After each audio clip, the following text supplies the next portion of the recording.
ஒப்பில்லாத சமுதாயம் உலகத்துக்கு ஒரு புதுமை என்று பாரதி கொண்டாடிய இந்திய தேசத்தின் சனத்தொகை 140 கோடியை கடந்திருக்கின்றது. அது உலகிலேயே அதிஉச்சமான சனத்தொகையாகும். ஒரு பேச்சுக்கு சொல்வதெனில் பூமி பந்திலுள்ள ஒவ்வொரு 100 பேரில் 17 பேர் இந்தியராகும்.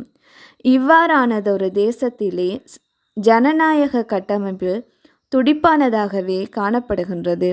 அதிலே பிரதமர் ஒருவரின் வகிபாகம் முக்கியத்துவம் பெறுகின்றது.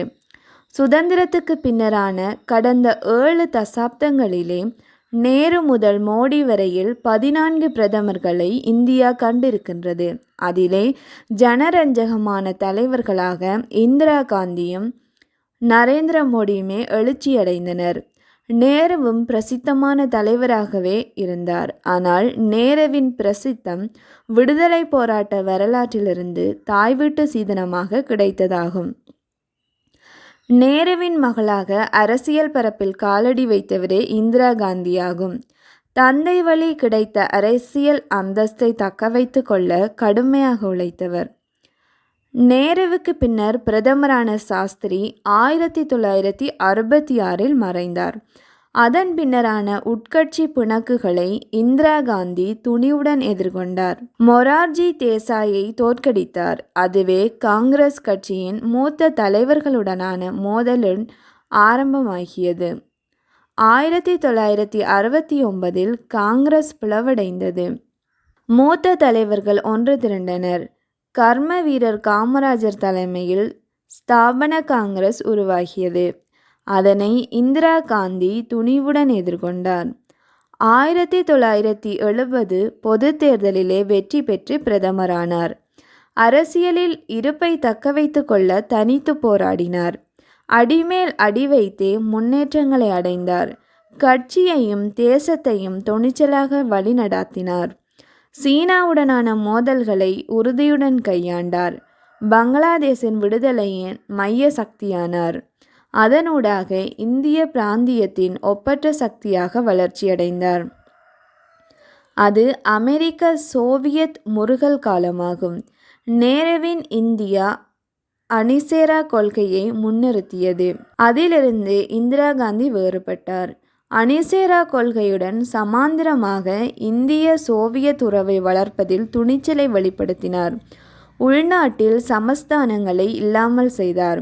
வங்கிகளை தேசியமயமாக்கினார்.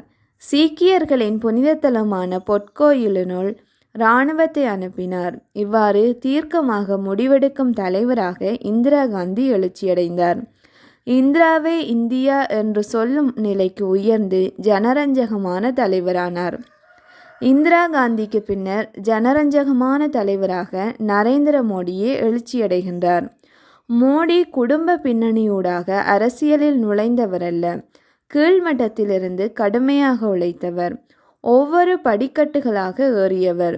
இளவயதிலேயே RSS என்று சொல்லக்கூடிய இந்து தேசியவாத அமைப்பின்பால் ஈர்க்கப்பட்டவர். துறவு வாழ்க்கையை தேடியவர். 1970களில் ஜனசங்கத்தின் செயற்பாடுகளில் ஈடுபட ஆரம்பித்தார். RSS அமைப்பின் பிரச்சாரகர் ஆனார். அவசர கால சட்டத்துக்கு எதிரான போராட்டங்களில் ஈடுபட்டார். கால ஓட்டத்தில் RSS அமைப்பு மோடியை அரசியல் பணிகளுக்காக பாரதிய ஜனதா கட்சிக்கு அனுப்பியது. 1987 அகமதாபாத் மாநகர சபை தேர்தலில் மோடியின் தலைமை பண்பு கவனிப்பை பெற்றது. அவருடைய தேர்தல் யுக்தியே கட்சியின் வெற்றிக்கு வழிவகுத்ததாக கருதப்பட்டது. 1990 அத்வானியின் ரத யாத்திரை, அதனை அடுத்து முரளி மனோகர் ஜோஷியின் ஒற்றுமைக்கான யாத்திரை போன்றவைகளை ஒருங்கிணைத்ததிலே மோடியின் ஆளுமை பரவலான கவனத்தை ஈர்த்தது. பல்வேறு தேர்தல்களிலேயும் அயராது உழைத்தார். தேர்தலிலே வெற்றி பெறுவதற்கான ஃபார்முலாவை உள்ளங்கையில் சுருட்டி வைத்திருந்தார். தேர்தல் வெற்றிகளை கட்சிக்கு குவித்தார். அதனால் மோடியின் பெறுமதியை கட்சி அங்கீகரிக்க ஆரம்பித்திருந்தது. 2001 குஜராத் துணை முதலமைச்சராகும் வாய்ப்பை கட்சி வழங்கியது. அதனை மோடி நிராகரித்தார். குஜராத்துக்கான முழு பொறுப்பையும் ஏற்பதற்கு முதலமைச்சர் பதவியை தர வேண்டும், இல்லையேல் ஒரு பதவியுமே வேண்டாம் என்றார். கட்சி இறங்கி வந்தது. மோடி ஏறிக்கொண்டார். குஜராத் மாற்றத்தின் ஆரம்பமாகியது. தொழில்துறை வளர்ச்சி என்பதற்கு அப்பால் சாதாரணர்களும் நேரில் கண்ட நிலத்தடி நீர்வளம், நீர்ப்பாசனம் என பன்முகப்பட வெற்றிகள் குவிந்தன. அதிலே 2002 குஜராத் கலவரம் கரையாகியது. இருந்தாலும் கூட மோடி சளைத்து விடவில்லை. டெல்லியிலே ராசாவாக கனவு கண்டார். தேசத்தின் தலைவராக தன்னை சந்தைப்படுத்தினார். பிரம்மாண்டத்தை உருவாக்க PR நிறுவனங்களின் உதவியை நாடினார். வைத்த குறி தப்பவில்லை. 2014 இந்திய பிரதமரானார். பிரதமராக மோடியின் செயற்பாடுகள் தீர்க்கமானவையாக வெளிப்பட்டன. குடியுரிமை சட்ட திருத்தம், ஜம்மு காஷ்மீருக்கு வழங்கப்பட்ட சிறப்பு அந்தஸ்து ரத்து, ரூபாய் நோட்டுகளில் மாற்றம் போன்றவை மோடியின் துணிவை பறைசாற்றின.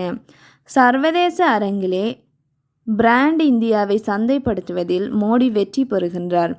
மத்திய கிழக்கில் உறவு வலுவடைந்திருக்கின்றது. இவ்வாறு தீர்க்கமாக முடிவெடுக்கும் மோடி ஜனரஞ்சகமான தலைவராக எழுச்சியடைகின்றார். தேசப்பற்று, கொள்கை பற்று, அயராத உழைப்பு, விடாமுயற்சி, தொலைநோக்கு, துணிவு, தீர்மானம் எடுப்பதில் தயக்கமின்மை போன்ற குணாதிசயங்களே நல்ல தலைவருக்குரிய பண்புகள் என சிலாகிக்கப்படுகின்றன. அத்தகைய பண்புகளை இந்திரா காந்தி வெளிப்படுத்தினார்.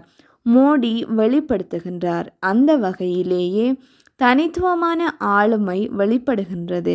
அதுவே சாதாரணர்களையும் பின்தொடரச் செய்கின்றது. அதனாலேயே காஷ்மீர் முதல் கன்னியாகுமரி வரை அறியப்படுகின்ற ஜனரஞ்சகமான தலைவராக இந்திரா காந்தி காணப்பட்டார். நரேந்திர மோடி காணப்படுகின்றார். அதுவே இந்திரா காந்திக்கும் நரேந்திர மோடிக்கும் உள்ள ஒற்றுமையாகும்.